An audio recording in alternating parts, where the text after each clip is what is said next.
నేను చెప్పినటువంటి దేవుని తోడుగా వాక్యాన్ని ఎవరైతే విశ్వసించి ఆయన యందు ఎవరైతే నిరీక్షణ కలిగి ఆయన వైపు చూసి ఆయన చెప్పే మాటలన్నీ మనం హృదయంలో పసిరి పట్టుకున్నట్టయితే మనకు అనేకమైనటువంటి మేళ్లు జరుగుతాయని ఈ సమయంలో చిన్న ప్రార్థన చేసుకుంటున్నాం.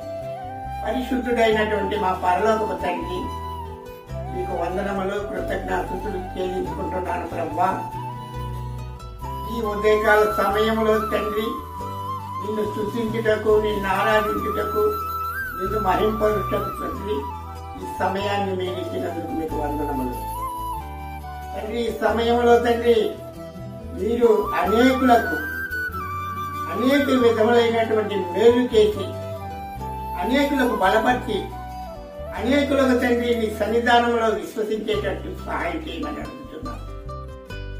ఈ సమయంలో ప్రభువా అనేకులకు తండ్రి నీ సువర్తమానం అందరు చెవియొగ్గి ఆలకించేటట్టు, ఈ వర్తమానాన్ని అందరూ గమనించి నీ యందు నిరీక్షణ కలిగి నీ యందు నమ్మకంతో నీ సన్నిధానానికి వచ్చేటట్టు, నీ ఆలయముకు వచ్చి నీ ఆలయంలో వాళ్ళు ప్రార్థనలు చేసేటట్టు తండ్రి నీ యందు అనేక ఆత్మల రక్షణ కలిగించేటట్టు సహాయం చేయమని ఈ సమయంలో నేను చేసే ప్రార్థన ప్రతి ఒక్కరిని ఫలించేటట్టు, ప్రతి ఒక్కరిని ఆసక్తించేటట్టు, ప్రతి ఒక్కరిని మీ యొక్క అమూల్యమైనటువంటి పరిశుద్ధాత్మతో వారిని బలపరిచేటట్టు ఈ కృపాహస్తంతో జీవించి ఆస్వాదించమని ఈ సమయంలో నేను చేసే ప్రార్థన ప్రతి కుటుంబాలు దానికి బలపడి వర్ధిల్లేటట్టు సాయం చేయమని యేసుక్రీస్తు వారి నామమున వేడుకుంటున్నాను పరలోకపు తండ్రి.